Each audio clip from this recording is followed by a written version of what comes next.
The book of Judith, chapter 5. Then was it declared to Holofernes, the chief captain of the army of Assur, that the children of Israel had prepared for war, and had shut up the passages of the hill country, and had fortified all the tops of the high hills, and had laid impediments in the champaign countries. It seems they are ready for us. Wherewith he was very angry, and called all the princes of Moab, and the captains of Ammon, and all the governors of the sea coast, gathered them immediately. We need to discuss this.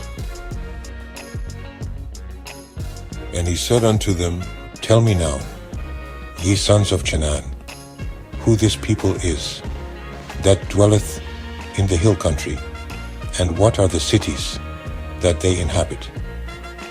And what is the multitude of their army? And wherein is their power and strength? And what king is set over them, or captain of their army?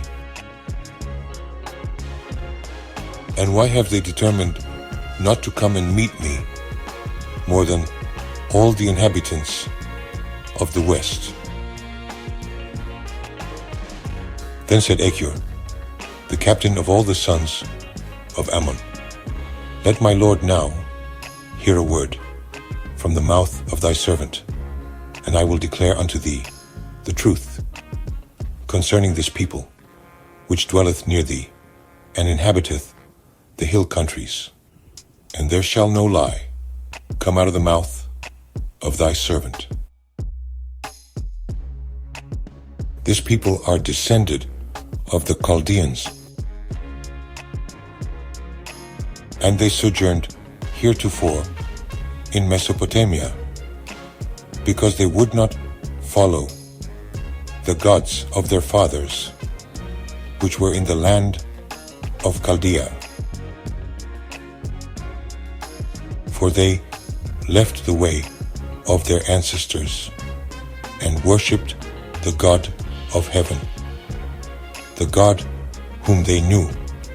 So they cast them out from the face of their gods, and they fled into Mesopotamia, and sojourned there many days. Then their God commanded them to depart from the place where they sojourned, and to go into the land of Chanaan, where they dwelt, and were increased with gold and silver, and with very much cattle. But when a famine covered all the land of Chanaan, they went down into Egypt, and sojourned there while they were nourished, and became there a great multitude, so that one could not number their nation. Therefore the king of Egypt rose up against them, and dealt subtly with them, and brought them low with laboring in brick, and made them slaves. Then they cried unto their God, and he smote all the land of Egypt with incurable plagues. So the Egyptians cast them out of their sight. And God dried the Red Sea before them, and brought them to Mount Sina and Kadesbarnea, and cast forth all that dwelt in the wilderness. Yes, they journeyed with determination, reaching Mount Sina and Kadesbarnea, casting out all who lived in the wilderness. So they dwelt in the land of the Amorites, and they destroyed by their strength all them of Esebon, and passing over Jordan, they possessed all the hill country. Indeed, they settled in the land of the Amorites, and with their strength they destroyed all those of Esebon. Crossing over Jordan, they took possession of the entire hill country, and they cast forth before them the Canaanite, the Pharisite, the Jebusite, and the Sychemite, and all the Gergesites, and they dwelt in that country many days. They cast out the Canaanite, the Pharisite, the Jebusite, the Sychemite, and all the Gergesites, dwelling in that land for many days. And whilst they sinned not before their God, they prospered, because the God that hateth iniquity was with them.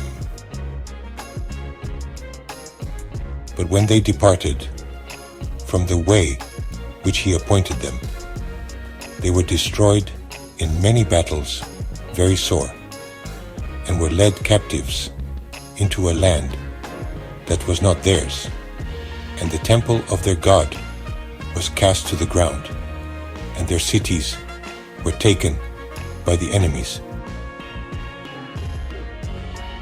But now are they returned to their God, and are come up from the places where they were scattered, and have possessed Jerusalem, where their sanctuary is, and are seated in the hill country, for it was desolate. Now therefore, my Lord and Governor, if there be any error against this people, and they sin against their God, let us consider that this shall be their ruin, and let us go up, and we shall overcome them. But if there be no iniquity in their nation, let my Lord now pass by, lest their Lord defend them, and their God be for them, and we become a reproach before all the world.